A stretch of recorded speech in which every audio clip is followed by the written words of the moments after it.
आपकी भूमिका भी है और भागीदारी भी है।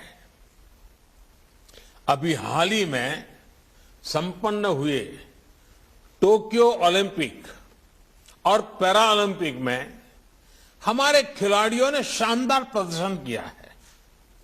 हमारे युवा इनसे कितना प्रेरित हुए हैं। मैंने अपने खिलाड़ियों से अनुरोध किया है कि आजादी के अमृत महोत्सव के अवसर पर हर खिलाड़ी कम से कम 75 स्कूलों में जाएं। मुझे खुशी है कि इन खिलाड़ियों ने मेरी बात को स्वीकार किया है। पूरे ब्रह्मांड में गुरु की कोई उपमा नहीं होती, कोई बराबरी नहीं होती। जो काम गुरु कर सकता है वो कोई नहीं कर सकता। इसलिए आज देश अपने युवाओं के लिए शिक्षा से जुड़े जो भी प्रयास कर रहा है उसकी बागडोर हमारे इन शिक्षक भाई बहनों के ही हाथों में है। लेकिन तेजी से बदलते इस दौर में हमारे शिक्षकों को भी नई व्यवस्थाओं और तकनीकों के बारे में तेजी से सीखना होता है।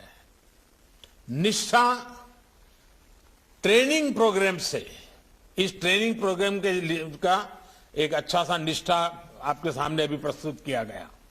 इस निष्ठा ट्रेनिंग प्रोग्राम के जरिए देश अपने टीचर्स को इन्हीं बदलावों के लिए तैयार कर रहा है।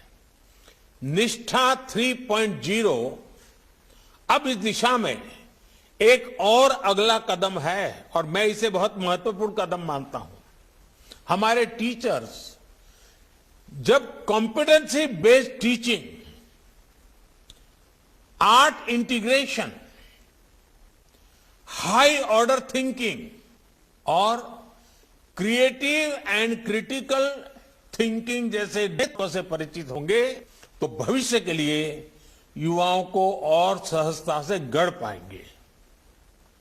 साथियों, भारत के शिक्षकों में किसी भी ग्लोबल स्टैंडर्ड पर खरा उतरने की क्षमता तो है ही, साथ ही उनके पास अपनी विशेष पूंजी भी है। उनकी ये विशेष पूंजी, ये विशेष ताकत है उनके भीतर के भारतीय संस्कार। और मैं आपको मेरे 2 अनुभव बताना चाहता हूं।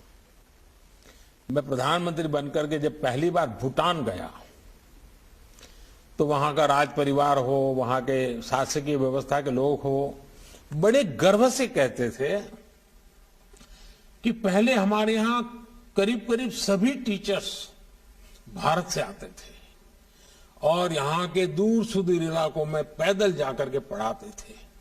और जब ये शिक्षकों की बात करते थे, भूटान का राज परिवार हो या वहां के शासक, बड़ा गर्व अनुभव करते, उनकी आंखों में चमक नजर आती थी। वैसे ही जब मैं सऊदी अरेबिया गया और शायद सऊदी अरेबिया के किंग से जब बात कर रहा था तो वो इतने गौरव से मुझे उल्लेख कर रहे थे कि मुझे भारत के शिक्षक ने पढ़ाया है, मेरा शिक्षक भारत का था। अब देखिए, शिक्षक के प्रति कोई भी व्यक्ति कहीं पर भी पहुंचे उसके मन में क्या भाव होता है। साथियों, हमारे शिक्षक अपने काम को केवल एक पेशा नहीं मानते, उनके लिए पढ़ाना एक मानवीय संवेदना है, एक पवित्र और नैतिक कर्तव्य है।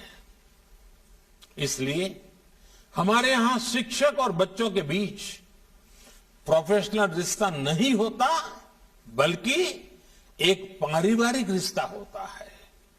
और ये रिश्ता, ये संबंध पूरे जीवन का होता है। इसलिए भारत के शिक्षक दुनिया में जहां भी कहीं जाते हैं अपनी एक अलग छाप छोड़ते हैं। खबरों के निष्पक्ष विश्लेषण के लिए सब्सक्राइब करें जनतंत्र TV. and press the bell icon. Never miss any update.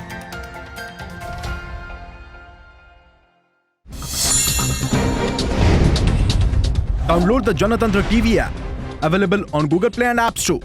Download it now.